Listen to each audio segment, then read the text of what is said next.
Muy, pero muy buenas tardes, el Señor te bendiga. Una vez más estamos acá en nuestros espacios de fe. Somos parte del hermoso Ministerio de Restauración Adulán, que estamos en Villa Luzuriaga. Y bueno, sin más, como siempre la idea es poder compartir una palabra para poder todos conocer un poco más al Señor, para poder acercarnos a Él y para que podamos ver por qué en una oportunidad el Señor nos dejó la enseñanza de que alejado de Él nada podemos hacer. Así que bueno, sin más vamos a hacer una pequeña oración y comenzamos a compartir esto tan hermoso que Dios ha preparado para esta tarde, para vos y para mí. Dios, te agradecemos tanto en este tiempo por poder contar justamente con el momento, Dios, para poder parar nuestras vidas para escuchar de tu palabra, Señor. Necesitamos escuchar buenas noticias, Señor.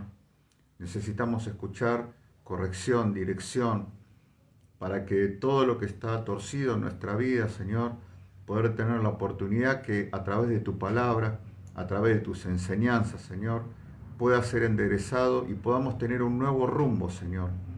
Hoy todas las noticias, Señor Padre, son de una fuerte recesión laboral, una fuerte recesión en lo económico, Señor. Muchos problemas de salud en la gente, muchas consecuencias de toda la tragedia que se tuvo que vivir en estos 2 últimos años, Señor, a nivel mundial. Pero sabemos que tenemos la promesa, Señor, como nos hablaste la semana pasada, de que nos quedemos tranquilos, porque vos nos ayudas. Por eso, Señor, compartimos esta palabra, por eso, Señor, prestamos oídos, Señor, y te pedimos la libertad y la sabiduría de lo alto, Dios, para poder no solamente escuchar, sino que necesitamos entender y poder ir un poco más allá y poder aplicar la palabra que nos vas a dar en esta tarde, Señor. Te bendecimos en el nombre de Jesús. Estamos felices, Señor, de poder tener este tiempo, ansiosos, expectantes, Señor, de lo que vas a hablar en esta hora para cada uno de nuestros corazones. Te damos gracias en el nombre de Jesús. Amén. Muy bien. La palabra de hoy le pusimos por título ¿Cómo afirmarme en el camino del Señor? Y afirmarme en el camino del Señor va a traer como consecuencia afirmarme también en todas las áreas de mi vida. Porque como hablábamos antes de la oración, el Señor hace una cita en su palabra donde dice que alejados de Él nada podríamos hacer, entonces cercanos de Él podríamos hacer un montón de cosas que sin Él obviamente no llegaríamos a buen puerto. Y una de las cosas que nos cuesta muchísimo, una vez que decimos, bueno, a ver, sin Dios no puedo, bueno, voy a empezar a estar haciendo las cosas como el Señor dice, voy a empezar a congregar, voy a empezar a hacer las cosas que se hacen, pero noto de que me cuesta afirmarme. Noto que de repente la paz que sentí el primer día que conocí al Señor, que tuve mi encuentro personal con Él y que más allá de mi problema estaba feliz y no entendía por qué, es como que eso cesó y como que mi vida dentro de la iglesia es toda pum para arriba, toda de apariencia, todo como que está todo bien, y mi vida fuera de la iglesia es un descontrol, es algo que ya no sé cómo manejar, algo que no sé cómo arreglar, y ahí es donde viene la duda de decir, bueno, pero ¿por qué no puedo afirmarme? Ahora bien, pueden ser, dentro de tantas cosas, hay dos razones muy fuertes que son las causantes, ¿no?, de que no pueda afirmarme en el Señor. O sea, no afirmarme en el Señor es no contar con mucha fe, no creer todo lo que escucho en su palabra, no buscar de Él, no buscar en su palabra. O sea, todas estas cosas hablamos cuando decimos que no podemos afirmarnos en Él. Y dos de las razones, la primera puede ser la doctrina que se me está impartiendo desde el púlpito, lo que se me está predicando, lo que se me está enseñando, ¿no? Porque de repente hoy hay muchos lugares donde de repente el mensaje ¿cuál es? Es enseñarte todo lo que Dios te puede dar, ¿sí? Pero no se enseña mucho para qué Dios te lo da. O sea, queremos escuchar que Dios nos va a bendecir, queremos escuchar que Dios nos va a prosperar, queremos escuchar que vamos a viajar, que vamos a tener vacaciones, que vamos a tener nuevos trabajos, pero no queremos escuchar que a donde vayamos de vacaciones vamos a tener que predicar del Evangelio, que donde el Señor abre una nueva puerta laboral vamos a tener que predicar del Evangelio para que la gente que trabaja conmigo tenga la posibilidad de elegir si quiere ser salvo o no, que el Señor me va a prosperar para abrir nuevas puertas, nuevos caminos, para que simplemente el camino no me lo abre para que yo me gloríe, para que yo lo festeje, para que, o sea, los caminos que abre el Señor siempre fueron para llevar su palabra. Y esa es la parte que no se predica mucho, la parte que no se enseña porque no es muy lucrativa, que digamos, ¿no? Es como de repente hay mucho profeta dando vuelta, tirando bendiciones a mansalva por todos lados, pero generalmente uno si lee algo, aunque sea de la palabra con frecuencia, se encuentra que cuando los profetas justamente profetizaban de parte de Dios, generalmente era para ponerle los puntos al pueblo porque Dios estaba demandando que las cosas se hagan de otra manera. Entonces, cerrando esto, uno de los puntos por los cuales no puedo lograr afirmarme puede ser porque no estoy dentro de lo que se llamó o se llama en este tiempo la sana doctrina. Ahora puede haber otro problema también. Puede ser que esté congregando en un lugar donde efectivamente y fehacientemente se esté predicando la buena doctrina, pero yo no quiera hacer caso de lo que me enseña la buena doctrina, ¿sí? Entonces, y se puede dar también que me puedan pasar las dos cosas. O sea, yo, cuando uno comienza en el camino del Señor, generalmente viene por una situación propia y el Señor te cambia de tal manera que tu situación empieza a ser las situaciones de otros, ir por otros, ir a alcanzar a otros. Si esto no sucede y pasa 1 año, 2 años, 10 años, 30 años de congregar y no pude ni siquiera llevar a una persona nueva a la iglesia que se afirmara y que siga su vida en el camino del Señor, realmente tendría que replantearme de entender de que, bueno, que no estoy firme porque no estoy cumpliendo el plan, no estoy cumpliendo el cometido, no estoy caminando en el propósito, ¿sí? Otra de las cosas que se enseña es que, bueno, todos tenemos, Dios tiene un gran plan para tu vida. Bueno, ¿cuál es el plan? Dios tiene un propósito enorme con tu vida. Bueno, contámelo, ¿cuál es? ¿Sí? Dios tiene una tarea para vos. Bueno, bárbaro, ¿cuál es? Ir y predicar el Evangelio. Ahora, como hay tantas cosas que se han transgiversado, también se ha transgiversado lo que significa realmente la palabra libertad, vivir en libertad, ¿no? Y todos en realidad somos libres, así como los peces en el agua son libres porque, o sea, el pez imagínate que anda por el mar ahí dando vueltas por donde quiere, a la hora que quiere, duerme cuando quiere, no tiene que ir a trabajar, no tiene horarios, o sea, realmente un pez en el agua es libre, ¿no? De vivir su vida, o hasta que se lo coma un pez más grande, o puede vivir su vida totalmente como mejor le plazca o le parezca, ¿no? Pero si bien es libre en su ambiente, en su ámbito, no es libre para vivir fuera del agua, o es libre para vivir fuera del agua, pero fuera del agua muere, ¿sí? Y así es el ser humano, ¿no? Que de repente es libre para poder elegir caminar y vivir en la palabra de Dios o fuera de los parámetros de la palabra de Dios. El problema es que cuando uno vive fuera de los parámetros de Dios, pasa como pasa el ejemplo que dimos del pez. Sale de ese parámetro y muere, ¿sí? Sale de ese parámetro y tiene un vacío que no hay absolutamente nada que lo puede llenar. Y como último ejemplo, o sea, vieron que la palabra de Dios es algo similar a esto. Vieron que sobre todo a las madres, no me van a saber entender, que cuando el nene tiene una cierta edad, que es muy chiquitito, para que la madre pueda cocinar, lavar, ocuparse de las cosas, ir a trabajar, ir al chino, o sea, para hacer todas las 20.000 millones de cosas que hace una madre, lo deja al nene en un corralito. Y ese es su espacio de libertad, donde ella puede hacer todo lo que tenga que hacer, sabiendo de que el nene está seguro porque está en un lugar seguro, adentro del corralito, ¿no? Y el bebé, o sea, tiene libertad para moverse en seguridad dentro de ese corralito. Ahora empieza a crecer y cuando logra salir algún día que ya está crecido y sale del corralito, se expone a los enchufes, se pone a caerse, se pone a tropezar, se pone a golpearse, lejos de la protección de la libertad que tenía dentro del corralito. Y nosotros, hermanos, lamentablemente, si estamos congregando y no logramos afirmarnos todavía, es porque nos hemos salido del corralito, del cuidado de la palabra de Dios. ¿Sí?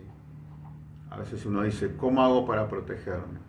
Y pongo rejas en casa, ponemos las cámaras, me compro un perro, me compro no sé, un arma, ¿no? Para sentirme protegido. Y bueno, está bien, si vos crees que es necesario, hacelo, pero no hay nada más seguro que poder vivir en ese cuidado, en mi libertad, pero dentro del cuidado de la palabra de Dios. ¿Por qué? Porque dice que el Señor, el ángel de Jehová, acampa alrededor de los que temen, de los que le temen y los cuida. Así que bueno, ahora vamos a ver un ejemplo de justamente de una persona que estaba pero bien firme en el Señor, pero tuvo un momento en el cual desvió esa firmeza. Vamos a ir a 2 de Samuel 11:1, ¿sí? 2 de Samuel, 12:1, en el cual cuenta lo siguiente. Vamos a leer 4 versículos y después vamos a contar un poquito a ver qué es lo que estaba pasando en este momento. Leemos en el nombre del Padre, del Hijo y del Espíritu Santo. 2 de Samuel 12, del 1 al 4, dice: Jehová envió a Natán a David, y vino a él, y dijo: había 2 hombres en una ciudad, el uno rico y el otro pobre. El rico tenía numerosas ovejas y vacas, pero el pobre no tenía más que una sola. Dice: el que había comprado y criado, y el que había crecido con él y con sus hijos juntamente, comiendo de su bocado y bebiendo de su vaso y durmiendo en su seno, y la tenía como una hija. Y vino uno de camino al hombre rico, ¿no? Y éste no quiso tomar de sus ovejas y de sus vacas para guisar para el caminante que había venido a él, sino que tomó la oveja de aquel hombre pobre y la preparó para aquel que había venido a él. Vamos a entrar un poquito en el contexto de la palabra. Esto es hermoso, bueno, lo predicó el pastor el fin de semana pasado, o sea, predicó esta palabra, vamos a ir rumbeando para otro lado, pero, o sea, me tocó tanto que realmente quise arrancar con esto porque hay algo muy importante que realmente está ahora en mi corazón, ¿no? En estos últimos tiempos. Es una pregunta que le venía haciendo al Señor, ¿no? ¿Por qué no puedo afirmarme como quiero afirmarme? ¿Por qué no puedo? Ahora bien, ¿qué es lo que le estaba pasando a David? David tuvo una situación en la cual desde muy joven, ¿no? Fue elegido por Dios, fue ungido como rey, empezó a gobernar, empezó a tener batallas en donde realmente las victorias que Dios le entregaba en sus manos eran de un índole hasta sobrenatural por las cosas de cómo se desarrollaban las batallas y la cantidad de victorias que David tenía cada vez que salía a la batalla. Ahora bien, hay un punto en el cual, ahí en 2 de Samuel 11:1, David es como que de repente se la creyó, ¿no? Y ahí tuvo un problema, ¿no? 2 de Samuel 11:1, ¿no? Ahí dice: aconteció que al año siguiente, en el tiempo que salen los reyes a la guerra, que David envió a Joab y con él a sus siervos, a todo Israel, y destruyeron a los amonitas y sitiaron a Rabá, pero David se quedó en Jerusalén. ¿Qué es lo que había pasado? David estaba, como decíamos, ¿no? De victoria en victoria, de gloria en gloria, ahí venciendo a sus enemigos, ¿no? Como cabeza de su pueblo. El pueblo lo sigue, lo ama, lo respeta, ¿no? Le obedece.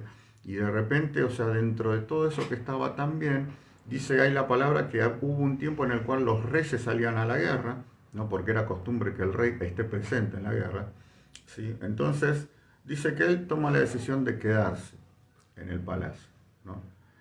Entonces, mientras él se quedó en el palacio, ¿no? Sus ejércitos, sus hombres más fieles, los soldados, sus comandantes, todos sus segundos estaban en el frente de batalla peleando.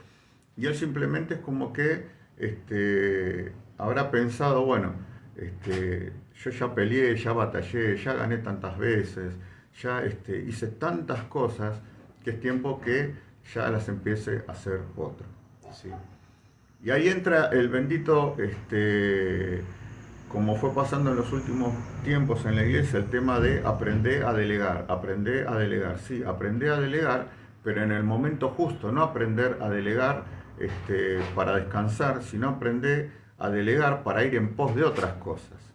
Porque si también vamos a la palabra, entendemos que en un momento los apóstoles dejan de hacer un montón de actividades que tenían, pero con un propósito. ¿Cuál era el propósito?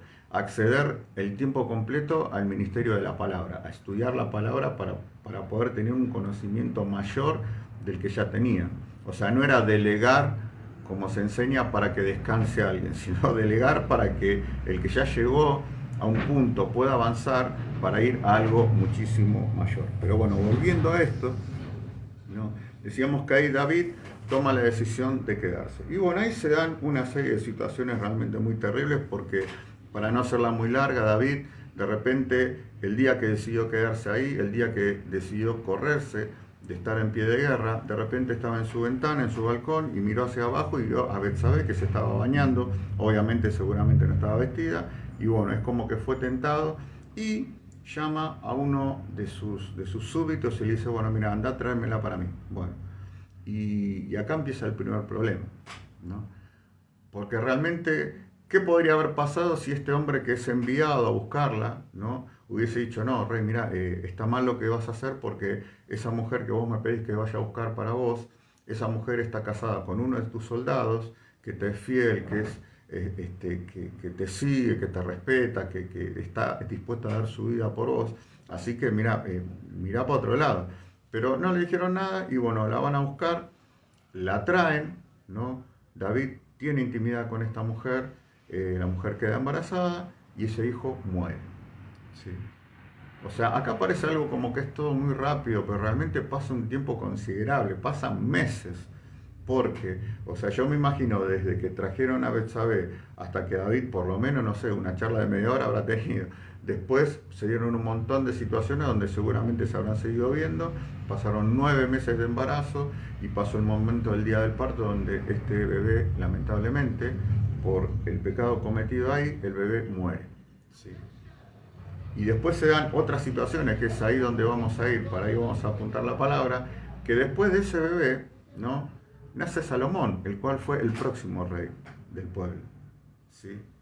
O sea, David tuvo que pasar por todo un proceso, ¿no? En el cual ahora vamos a entender por qué David pudo volver a afirmarse, ¿sí? Pero tuvo que tomar decisiones justamente fuertes para volver a afirmarse y enfrentar todo lo que se le iba a venir, que algunas cosas no fueron muy buenas, pero él siempre estuvo dispuesto a partir de ahí a escuchar la voz y la voluntad de Dios y a ejecutarla. Ahora bien,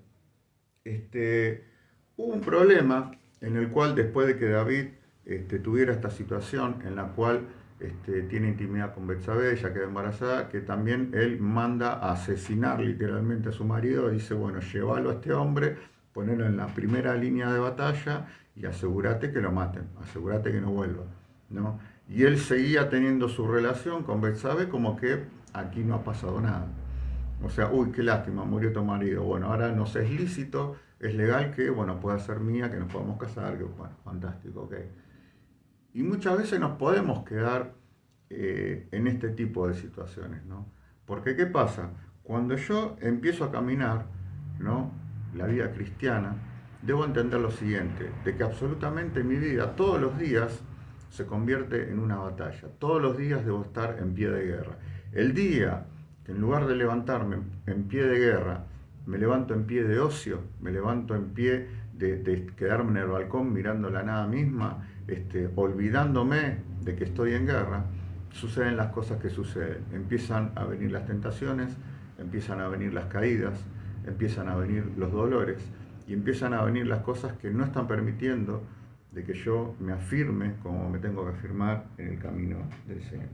Ahora bien, como en ese momento ninguna de las personas que estaban alrededor de David, realmente nadie le dijo, che, David, mirá, está bien, el marido de ella murió, pero lo mataste vos, está mal, no, mirá, no sigas con esta relación, mirá, arrepentite, mirá, ponete a cuentas con Dios, como nadie le aconsejó nada, y ahora vamos a explicar por qué nadie aconsejaba nada. David podía vivir sin ningún tipo de reprensión, ni reclamo, ni reproche, porque estaba como que aquí no ha pasado nada. Él estaba disfrutando de una vida que no era lo que Dios había preparado para él, para nada. ¿Sí? O sea, estaba disfrutando de algo que no le correspondía, ¿no? Y estaba, como decíamos, viviendo como que, bueno, caí y acá no pasa nada. Y volvemos al punto del principio que decíamos, ¿por qué no puedo afirmarme a veces? Porque lamentablemente hay muchos lugares donde hay por hoy, ¿cuál es la consigna? Vení como sos, bienvenido a casa, te aceptamos, sonríe que Jesús te ama. Sí, eso es todo real, ¿no? Y es verdadero, y es justo lo que dice la palabra. Jesús te ama, pero necesita romperte para hacerte de nuevo. A ese proceso nos exponemos cuando empezamos en el camino del Señor. Me acuerdo de una oportunidad que fuimos con un grupo de jóvenes, porque en algún momento también fui joven, y fuimos a predicar en una plaza. Y estábamos predicando ahí, bueno, vos andás a hablar a aquel, vos nos mandaban a diferentes lugares, y a mí me mandan a hablarle a una parejita, ¿no? Y claro, los chicos, obviamente, evidentemente por las caras nunca habían oído hablar del Señor, y a mí lo primero que me salió era decirle, bueno, qué lindo verlos juntos, la verdad que mira, estamos en esta tarde compartiendo al Señor Jesús para que ustedes puedan permitirle entrar en su corazón, para que todo lo que están viviendo hoy lo puedan vivir de una manera hermosa, a través de la palabra de Dios, a través de la santidad, a través de guardarse para Él. Claro, y cuando volví le contesto a la que en ese momento era mi líder, me dice, no, no le hablé de santidad, no le hablé de santidad porque van a salir corriendo. Y bueno, yo en ese momento, como recién empezaba, pensé que estaba bien la corrección que me estaba diciendo, pero bueno, volvimos a salir en otra oportunidad a un parque enorme, grande, y de repente había un montón de gente y yo vi en un lugar gente de la que vive en el parque, o sea, gente que no tiene hogar, gente que su vida pasa en el parque al aire libre, y obviamente estaban sucios, malolientes, algunos ebrios, pero me tiró para ir a hablarle a ellos. Y bueno, fui y me senté y bueno, alguien me toca de atrás y me dice, vení, vení, que te llama fulanita. Bueno, ok. Digo, discúlpeme muchacho, ahora vuelvo. Y lo que me dijeron en ese momento, me dijeron, no, o sea, a ellos no, a los jóvenes.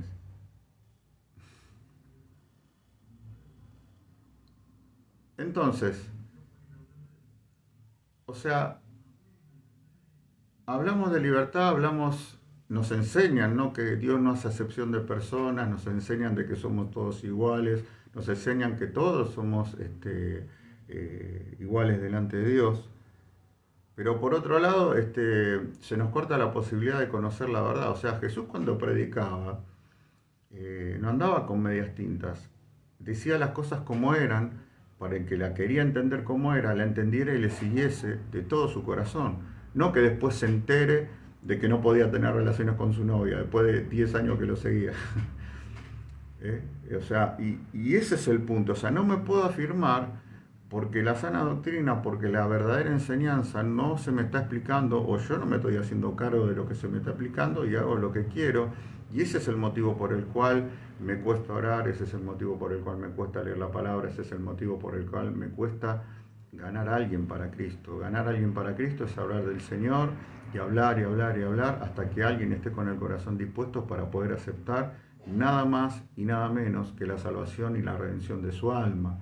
Que eso implica que cuando parte de esta tierra va al cielo o al infierno, nada más y nada menos. ¿Y por qué es tan importante? Porque ya sucedió conmigo, entonces yo eso es lo que tengo que compartir, porque Dios como Padre, ¿no? Todos los días tiene que pasar por el dolor de que muchos de sus hijos directamente se van al infierno, perdidos eternamente y que nunca más se van a poder disfrutar el uno con el otro. Y eso, claro, no se predica así porque, bueno, no hace que yo meta mi mano en el bolsillo para ofrendar o diezmar. Pero bueno, siguiendo con la palabra, como nadie tomaba cartas en el asunto, Dios toma cartas en el asunto como siempre. Y bueno, ahí vamos a ir a 2 de Samuel 12, ¿no? Perdón. Sí, 2 de Samuel 12, versículo 13, que dice lo siguiente. Entonces dijo David a Natán, pequé contra Jehová, y Natán dijo a David, también Jehová ha redimido tu pecado, no morirás. O sea, ¿qué es lo que pasa entre medio de todo esto? De repente se le acerca a Natán y le dice, mira, hay un hombre que tenía una ovejita, que la cuidó, que toque el otro, y había otro que tenía 1.000.000 de ovejas, y vino alguien y le sacó a uno la única que tenía. O sea, lo dejó en pampa y la viga, ¿no? Como decimos acá en Argentina. Lo dejó tirado, con todo lo que tenía se lo sacó, ¿no? Y bueno, ¿qué hay que hacer con este hombre? Y David dice que se enoja, ¿no? Cuando le cuentan esta historia, y dice, ese hombre merece la muerte, no merece misericordia. Y ahí el profeta Natán, ¿no? Calculo que habrá estado, no sé si asustado o qué, porque ¿qué pasa? Cuando vos contradecías al rey en esa época, no es que te retaban, o te mandaban a un rincón, o te mandaban al calabozo en el peor de los casos, te cortaban la cabeza, porque era tomado como una falta de respeto. Por eso también nadie se atrevió a decirle, che David, ponete las pilas, mira que lo que está haciendo está mal. Es adulterio, es fornicación, es asesinato, o sea, nadie, sí, vamos, hacemos lo que vos digas. Total, me lo dijiste vos. Es lo que en Argentina en algún momento se llamó la obediencia de vida, ¿no? Es algo parecido a eso. Entonces, ¿qué sucede? Natán, a pesar de saber de que Dios le dio un mensaje y que ese mensaje le podría llegar a costar la vida misma, él obedientemente, muy valientemente se presenta delante de David, le cuenta esta historia y le dice, ese hombre sos vos. Y ahí David es como que reacciona, ¿no? ¿Por qué? Porque se sintió desnudo delante de la palabra de Dios, se sintió toda la carga del pecado que había cometido, la carga de repente de haber tomado una esposa para sí que no le correspondía, la carga de haber asesinado, ¿sí? Porque no es que esto pasó en batalla, en guerra, donde de repente, bueno, se tenía que defender y bueno, era ilícito, entre comillas, ¿no? Que sobrevivía el que mejor se defendía, ¿sí? Pero acá directamente fue asesinato, ¿sí? Entonces toda esa carga emocional, toda esa carga de pecado, él la sintió y de repente es como que vuelve así y no sabe cómo hacer para revertir la situación, ¿sí? No sabe cómo hacer para nuevamente afirmarse de cómo estaba antes con el Señor, ¿sí? Ahora bien, muy fuerte esto, ¿no? Y vamos a ver la consecuencia de toda esta situación en el versículo 14 y 15 dice, mas por cuanto con este asunto hiciste blasfemar a los enemigos de Jehová, el hijo que te ha nacido ciertamente morirá. Dice, y Natán volvió a su casa y Jehová hirió al niño, al niño que la mujer de Urías había dado a David y enfermó gravemente. Fíjate cómo llama a Dios a la mujer de Urías, no le dice la mujer de David. Porque está bien, ellos se casaron, no sé si se casaron o no se casaron, pero o sea, hicieron todo como legalmente delante del hombre, como para que sea lícito, pero delante de los ojos de Dios lo que no es lícito y punto. Lo que es pecado y lo que es santo, ¿no? Ahora bien, luego de todo esto, ahí es donde David escribe uno de los salmos más hermosos que ha escrito, ¿no? En los tiempos que le tocó componer salmos. Y de repente él se da cuenta de su error, ¿sí? Y tiene una actitud que es la que justamente no se predica mucho tampoco, que es la actitud de arrepentimiento, es la actitud de llorar por la maldad que se causó, es la actitud de realmente querer, o sea, sentirte sucio por lo que hiciste y de repente buscar a Dios para pidiéndole, rogándole, Señor, mira, por favor, lavame, vamos de vuelta, empecemos nuevamente, dame una nueva oportunidad. Y ahí Dios está totalmente de acuerdo en eso. Lo que sí iba a tener que vivir una serie de consecuencias, que es tampoco lo que no se cuenta porque, o sea, sí, vení, está bien, arrepentite, listo, ya está, el Señor te perdonó, bueno, está bien. Y después al mes caemos en lo mismo, entonces no fue un arrepentimiento genuino, ¿sí? Fue algo emocional, algo de hombre, no fue una sanidad, una libertad del espíritu, ¿sí? Por eso también no puedo afirmarme, porque no puedo afirmarme caminando en el pecado. La única manera de afirmarme es caminando en la palabra de Dios, ¿sí? Y no le puedo echar la culpa, la iglesia, la buena doctrina, la mala doctrina, la iglesia hablan demonios, no, habla Dios. O sea, más allá de todo eso, el que busca a Dios encuentra a Dios, estés donde estés, en la iglesia que estés, en la denominación que estés, ¿sí? Lutero no iba a una iglesia evangélica. Y mira cómo lo usó el Señor, ¿sí? O sea, y esto no es decir, ay, ¿qué estamos haciendo? No, no, o sea, es entender del que busca a Dios, lo encuentra. Ahora tenemos un problema, que Dios dice, buscadme mientras pueda ser hallado, ¿sí? Y no sabemos cuándo va a ser el último día que yo me voy a poder afirmar en Él, con Él, a través de mi búsqueda de Dios. Porque dice que va a haber un momento que Él no va a poder ser hallado. Y yo voy a patalear, a gritar, a ayunar 40 días, 40 noches. Y no va a suceder lo que estoy esperando que suceda. Ahora bien, vamos a ir al Salmo 51, donde acá David, más allá de todo lo que le iba a tocar vivir a partir de esa situación, David decide afirmarse nuevamente en el Señor. Para que tengas una idea, David le pasa lo que le pasó con Betsabé, ella queda embarazada, el bebé muere, nace Salomón, bárbaro, y después se fueron dando cosas familiares, ¿no? Que fueron, o sea, David en batalla, en un montón de situaciones, seguía caminando de victoria en victoria, de gloria en gloria, pero su casa realmente se había convertido en un caos. Había muchos problemas entre los hermanos, entre sus hijos, al punto tal de que una de sus hijas es violada, a punto tal de que uno de sus hijos se levanta antes de que él estaba por morir, y Absalón se levanta como para tomar el trono antes de que se lo den a Salomón, y la mamá de Salomón viene: vos me prometiste que, vos me dijiste que al nene le ibas a dar el reino cuando, bueno, fantástico, y David ahí medio muriéndose, medio así, bueno, hasta en ese momento tuvo realmente situaciones de mucha tensión, de mucho estrés, pero él en un punto decide volver en sí, en un punto decide realmente volver a afirmarse en el Señor, más allá de que le viniera lo que le viniese. Y ahí es donde compone el Salmo 51, donde el título dice arrepentimiento y plegaria pidiendo purificación. ¿Sí? Arrepentimiento y plegaria, pidiendo. ¿Sí? O sea, mi arrepentimiento debe ir acompañado, ¿no?, de una búsqueda del Señor tan intensa, que se genere algo tan lindo y tan fuerte entre Él y yo, que ahí realmente voy a estar firme para la que se venga, lo que sea que fuere que venga en contra de mi vida, yo pueda estar, y como dice la palabra, cuando se pase la prueba, estar firmes. Y el Salmo dice algo así, y es hermoso, ¿no? Dice, Salmo 51:1, ten piedad de mí, oh Dios, conforme a tu misericordia, conforme a la multitud de tus piedades, borra mis rebeliones. Lávame más y más de mi maldad y límpiame de mi pecado. ¿Sí? O sea, ahí David le podría haber dado un montón de excusas al Señor, ¿no? Diciéndole: mirá, lo hice por esto, lo hice por aquello, lo hice porque, no sé, tantas cosas le puede haber pasado por la cabeza a David para decirle al Señor en oración, pero le pide: ten piedad de mí, Dios, conforme a tus misericordias, o sea, conforme a como sos vos conmigo, no como soy yo con vos.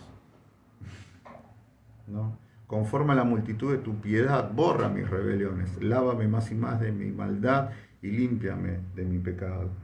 Esto es hermoso, ¿no? Porque este es el punto en el cual hoy por hoy, más allá de cualquier situación, de cualquier doctrina donde estés congregando, de cualquier cosa que uno pueda echar culpa por las cuales no puedo afirmarme, este debe ser el paso inicial para poder comenzar a afirmarme.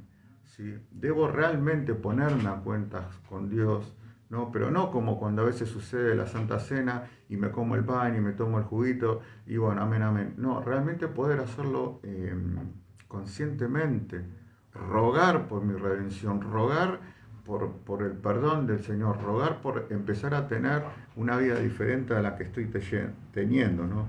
Porque mira lo que dice el versículo 3 del Salmo 51, porque yo reconozco mis rebeliones y mi pecado está siempre delante de mí. O sea, entendió, ¿no?, que el pecado siempre está delante de él. ¿Y por qué cae? Porque él tendría que haber estado en medio de la guerra y tuvo un momento de ocio en el cual realmente creo que él hubiese preferido, ¿no?, después se arrepintió tanto de no haber ido a la guerra porque la pasó peor no yendo, ¿sí?, que yendo a la guerra. Y eso es lo que debemos entender. A veces lo que Dios propone nos da un poco de temor, ¿no? Y llevar mi palabra, y hablarle a y hablarle a tu vecino, y hablarle a tu compañero de trabajo, y hablarle a tu compañero de banco en la universidad, en la secundaria, en la primaria, y hablarle, y nos da miedo. ¿no? No nos plantamos en pie de guerra, o en nuestros hogares, ¿no? Veo que mi hijo anda medio torcido, no me planto en pie de guerra para orar por él. Veo que mi esposa está en debilidad, no me planto ahora, o sea, no me planto en nada, ¿sí? Y entonces entro en un círculo vicioso, ¿sí? De ocio espiritual, en el cual soy lo mismo que era antes, pero ahora congrego. O sea, y entonces estamos llenando, ¿no?, la casa del Señor, estamos llenando la iglesia de conversos inconversos. Por eso el poder de Dios no se mueve, por eso la iglesia de Dios no se llena, por eso la iglesia de Dios no pasan tantas cosas que deberían pasar dentro del templo, ¿sí? Y fuera del templo también.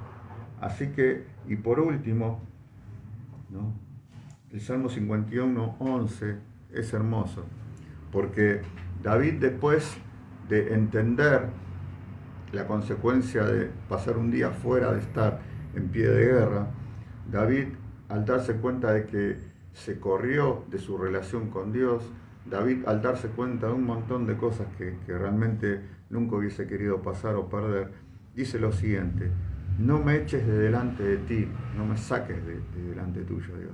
Dice, y no quites de mí tu Santo Espíritu. ¿Sí?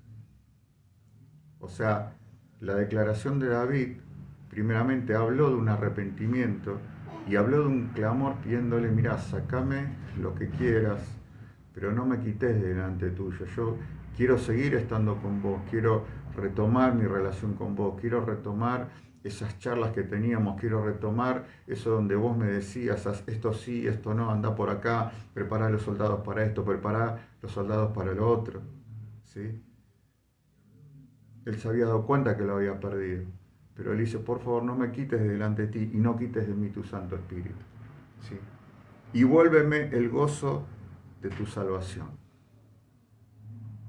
O sea, la alegría de David se basaba en poder entender el gozo de la salvación. ¿Qué es el gozo de la salvación? Entender que una vez entrego mi vida al Señor, por gracia soy salvo. Por gracia, cuando me toque partir de esta tierra, voy a estar eternamente con el Señor, adorándole, exaltándole, viviendo en la ciudad que Él tiene preparada para todos nosotros, para la eternidad. ¿Sí? Es mucho lo que tenemos para perder por 30 minutos de placer. Es mucho lo que tenemos para perder por 100 años de vida que podemos tener en esta tierra. Es toda una eternidad contra 60, 70, 80, 100 años que podamos estar en esta tierra. Y por último dice, vuélveme el gozo de tu salvación y espíritu noble me sustente. ¿Sí? Y yo creo que realmente a eso está apuntando el Señor en este tiempo, a que más allá de preguntarme, ¿no?, como te decía que me pasaba, ¿por qué no puedo afirmarme como me gustaría? ¿Por qué no puedo estar como me gustaría? Es que tomemos las decisiones necesarias, la disciplina necesaria para poder estar verdaderamente firmes y poder llegar a que de nuestro corazón salga el clamor que está en el Salmo 51:10, que dice, crea en mí, oh Dios, un corazón limpio y renueva un espíritu recto dentro de mí. Así que bueno, vamos a hacer una oración y te invitamos, como hacemos siempre, a que puedas leer todo el Salmo 51, toda segunda de Samuel 14, para que el Espíritu Santo te siga ministrando y pueda hablarte cosas puntuales que tenga para vos, que no las tiene para mí, o cosas para mí que no las tiene para vos. Hay tanta riqueza en la palabra de Dios, pero el día que nos corremos, lamentablemente quedamos desprotegidos de la protección del Señor. Así que bueno, vamos a hacer una oración y así nos despedimos. Señor, te agradecemos este tiempo tan especial, Señor, donde el mundo está cambiando de una manera tan vertiginosa, Señor.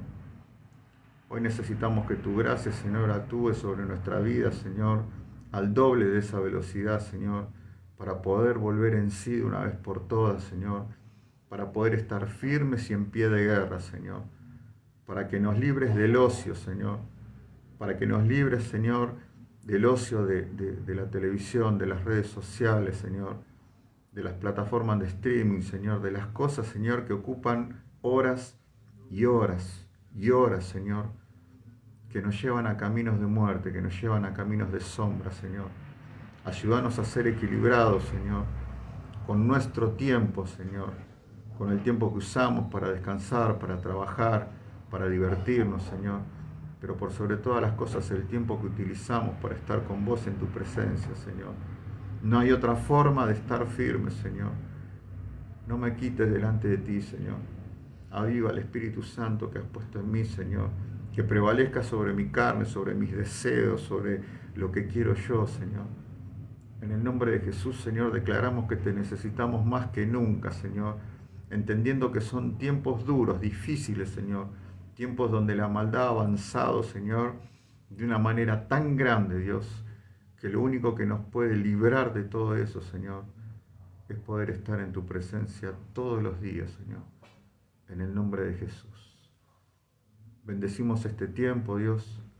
Bendecimos la palabra, Señor, y te pedimos, te rogamos, Señor, que nos ayudes a poder caminar en ella cada día, Señor, pase lo que pase, venga lo que venga, Señor, que pueda llegar al final de mis días, Señor, pudiendo partir contigo, Señor, para poder alabarte y exaltarte, Señor, todo el resto de la eternidad, Señor. Te damos tantas gracias, Señor, en el nombre todopoderoso de Jesús. Amén. Bueno, fuerte la palabra, fuerte la propuesta de Dios, pero siempre debemos comprender algo, ¿no? Si yo de repente expongo mi vida a la palabra de Dios y no me inquieta un poquito, no me incomoda, anda a escuchar a otro lado. ¿Sí? Si la palabra no confronta mi pecado, no me lleva al menos poder tener el deseo de cambiar y empezar a trabajar para cambiar, empezar a trabajar para ser cada día más como Jesús, busca un lugar donde puedas hacerlo, donde puedas decidir vos también tomar buenas decisiones a través de lo que Dios te pida y no de lo que te pidan los hombres. Así que bueno, dicho esto, te vamos a invitar, como hacemos todos los finales de los videos, a que puedas ser parte de la familia del Señor. Nos gustaría muchísimo poder conocerte. Si nunca fuiste a una iglesia, poder recibirte. Y si estás apartado, también de la misma manera poder recibirte.